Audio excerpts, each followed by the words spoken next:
convinced that you can do the math that you need every day to make your life easier and better. So I'm back to talk about my math manifesto, and I've got another idea to share with you guys.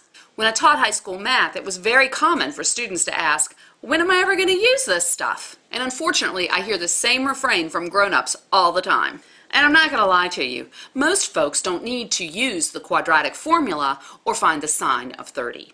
Calculus, trig, and advanced algebra are the stuff of rocket scientists, electricians, and economists. But basic math, all of us use that every single day. You might use math when you check your credit card bill, or to figure out if your kid has enough time to eat dinner between band practice and Aunt Tilly's surprise party. Everyone does math every day. And while you may not ever have to use fancy math, the concepts behind it show up in lots of sneaky places. Take compound interest versus simple interest. When you earn compound interest on an investment, your earnings increase exponentially. On the other hand, when you earn simple interest, your investment increases in a linear fashion. So that means the graph of a compound interest function is a curve, while the graph of a simple interest function is a line. That's some higher level math that you might not even know you understand. Look, life is easier and even more profitable with math. When you embrace the math, your life can be better.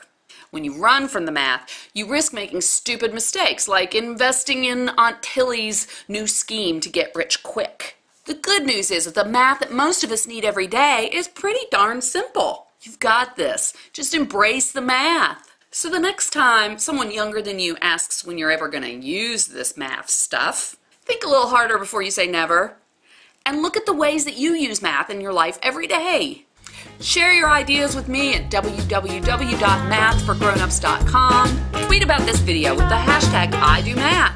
Until next time, remember, math doesn't have to be your BFF, but you can learn to get along in public.